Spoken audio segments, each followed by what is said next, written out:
The following program is a presentation of the Civil War Broadcasting Network, available on the free YouTube channel General Grant by himself or Dr. E.C. Fields, on the Facebook page Kurt Fields as General Ulysses S. Grant, and on various other social media. The website is generalgrantbyhimself.com. This program is one of those presentations in the ongoing series, General Grant Looks at the American Civil War, wherein General Grant looks at a person, place, or event in the Civil War for reflection and observation. Permission to copy and distribute is given, and indeed encouraged. Remember, you are the future of our past.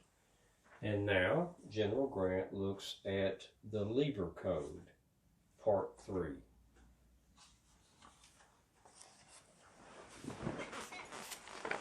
I'm General Ulysses S. Grant, and I welcome you back to the library this day for Part 3 of my reflections and examination and lifting up for your attention the Libra Code and specific articles therein. There were 157 articles. The Libra Code was brought about as a result of a need for the humane and orderly legal treatment of prisoners of war and contraband of war, the runaway black people coming to freedom within our lines, and also the physical property as we move through a landscape in fighting the war. Much was needed. President Lincoln ordered that a committee be formed that was composed of 4 generals, Henry Waker Halleck for one, and a civilian legal expert, Franz or Francis Lieber. And Lieber essentially wrote it. The 4 generals concurred, gave it their blessing, sent it on to President Lincoln, who issued it in July of 1863 under General Orders 100. And in the first 2 looks at the Libra Code, I covered a number of different articles.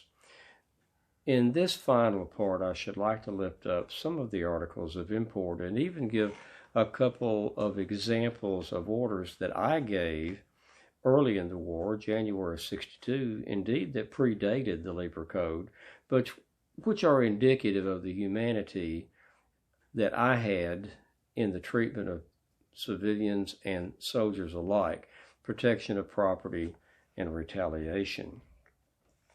But first, in this third part in the review, I'd like to lift up Article 57 and 58, which address 2 of the key issues driving a codified approach to warfare and how we treat prisoners of war and how to treat prisoners of war fairly without recognizing the so-called Southern Confederacy as a sovereign nation. Article 57 said, so soon as a man is armed by a sovereign government and takes the soldier's oath of fidelity, he is a belligerent.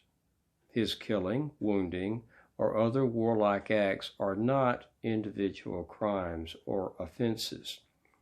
No belligerent has a right to declare that enemies of a certain class, color, or condition, when properly organized as soldiers, will not be treated by him as public enemies. That's squarely addressed to the former slave who is now fighting as a United States soldier. The next article, 58, goes a bit further and says, the law of nations knows of no distinction of color, and if an enemy of the United States should enslave and sell any captured persons of their army, it would be a case for the severest retaliation. If not redressed upon complaint, as soon as we made them aware of this, the action is stopped. The United States cannot retaliate by enslavement. Therefore, death must be the retaliation for this crime against the law of nations. So the Libra Code definitively addresses the treatment of former slaves or people of color who want to fight in the United States Army. Something else that the Libra Code did that was of great moment was the definition of military necessity. A couple of the articles that cover that are Article 14, which says military necessity, as understood by modern civilized nations, consists in the necessity of those measures which are indispensable for securing the ends of the war, and which are lawful according to the modern law and usage of war.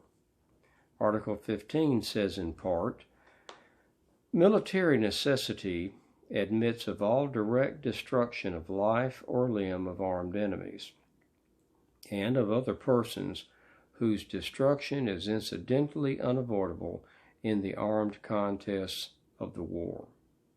It allows of capturing of every armed enemy and every enemy of importance to the hostile government, or of peculiar danger to the captor. I want to repeat that, or of peculiar danger to the captor. It allows of all destruction of property and obstruction of all the ways and channels of traffic, etc., and so forth. And the article ends with this statement: men who take up arms against one another in public war do not cease on this account to be moral beings, responsible to one another and to God.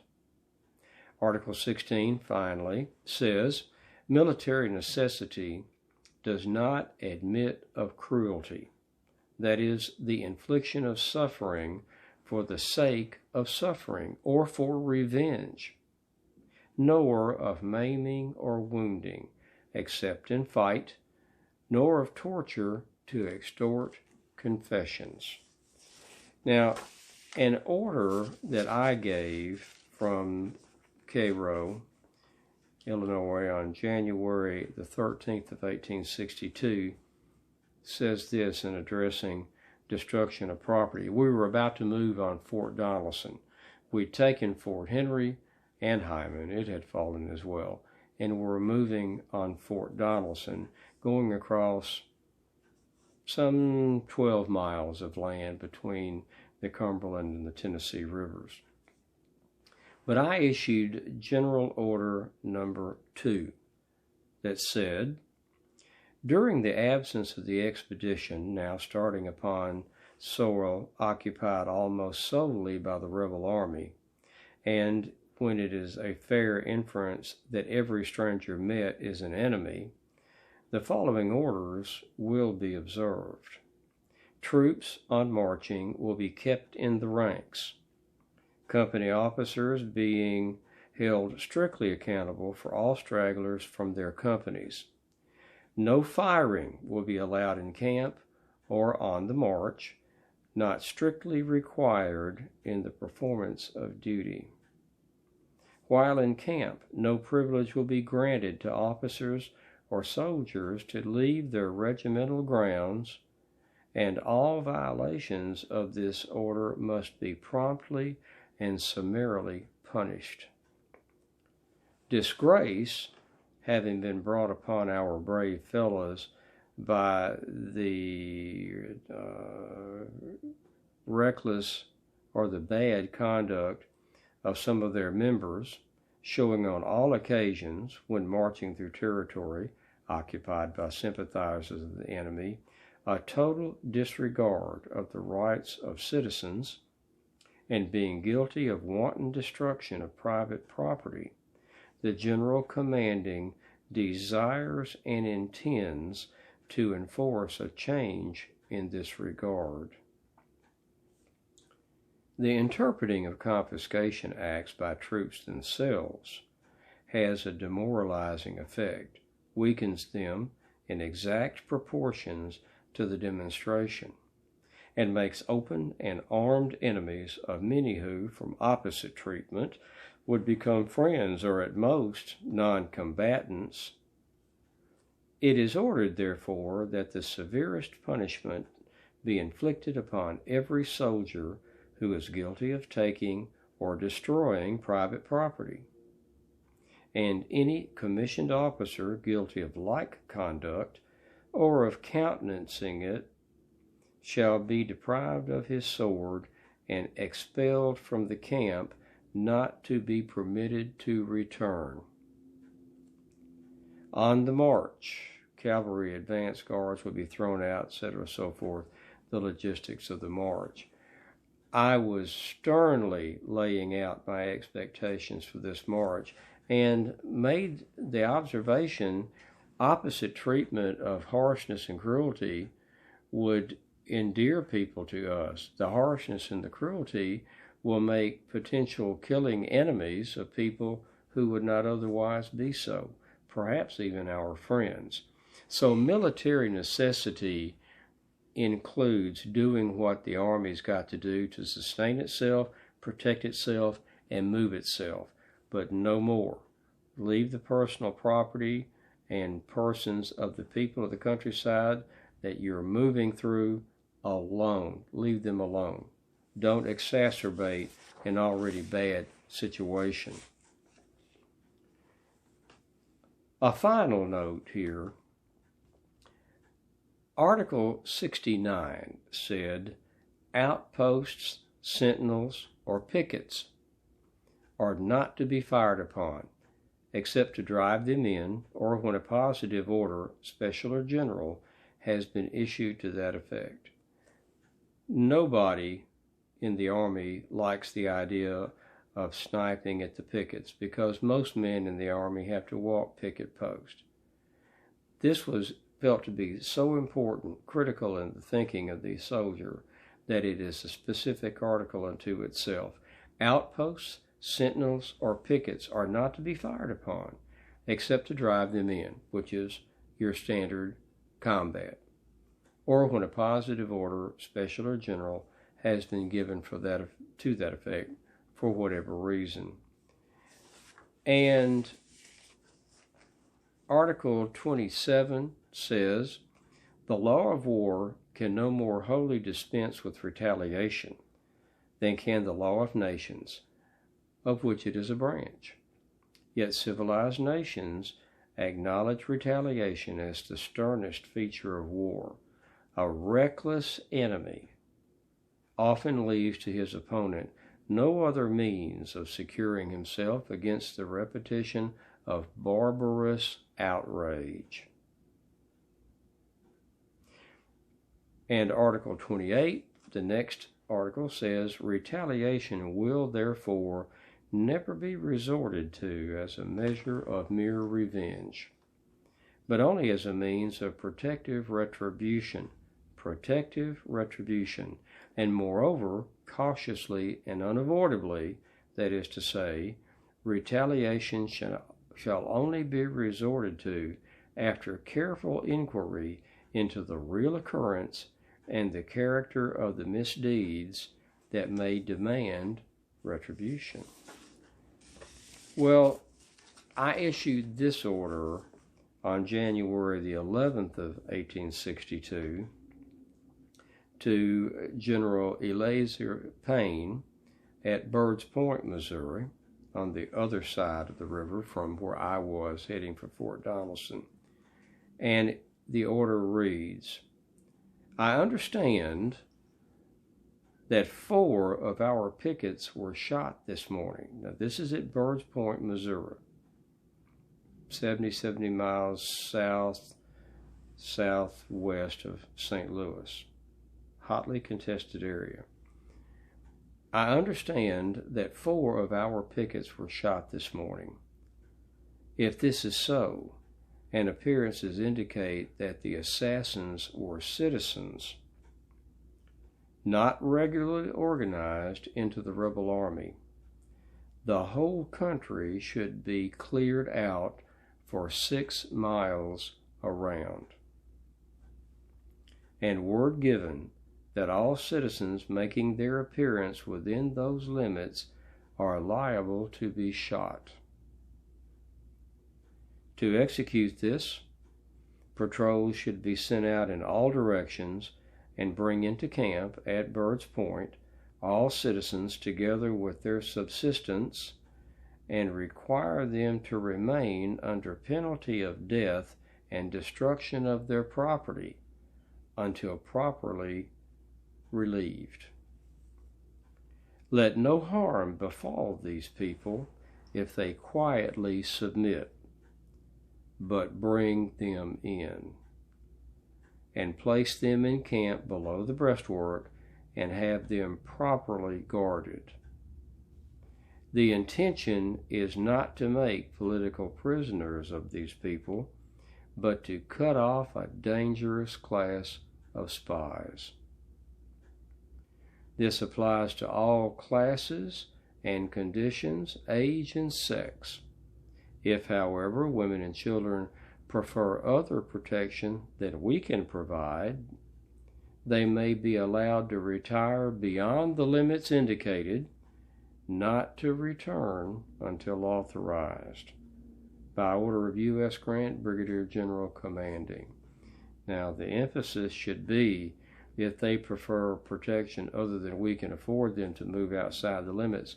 Remember, the order stipulates 6 miles around that fort, 6 miles.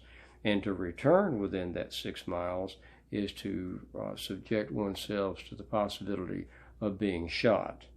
And I also said, let no harm come to these people if they quietly submit, but bring them in. I was going to brook no nonsense. 4 of my pickets had been shot walking picket duty by civilians, irregulars, not military from the Confederacy. So, in summary about the Lieber Code, I should like to say that it is essentially the golden rule. It's treat one another as you would be treated. But to go further than that and be specific in addressing the treatment of the freed slaves and people of color who were fighting, because the Southerners had said they were going to indeed execute their white officers and sell them into slavery again, send them back to the state that they were originally from. And we weren't going to have that. In fact, prisoner exchanges were suspended over that very issue.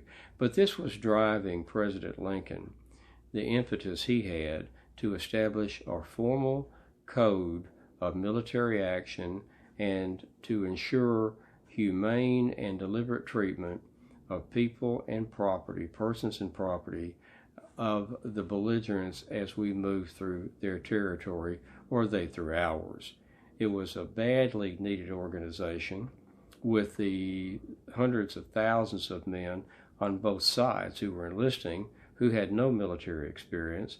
A good, strong, clearly understood code of conduct for the soldier was a boon and a blessing, because most of those men, by far the great majority, had no idea how to conduct themselves as soldiers.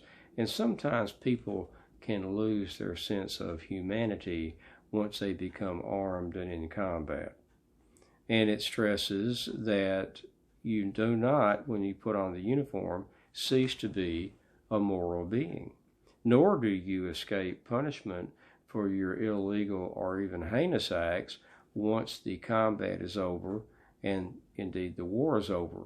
War crimes can be addressed. Personal crimes committed will be addressed. So the Libra Code is a unique instrument in warfare, all warfare indeed, up to the Civil War, when it was ordered to be developed by President Lincoln and adopted in July of 1863 under the official title of General Orders 100. And that brings to a conclusion my examination and reflection with you in the 3 parts about the Libra Code developed by essentially Francis Lieber. And this has been a reflection on a significant activity event, the Libra Code, in the American Civil War. I'm General Grant, and you have been looking at the Libra Code, Part 3.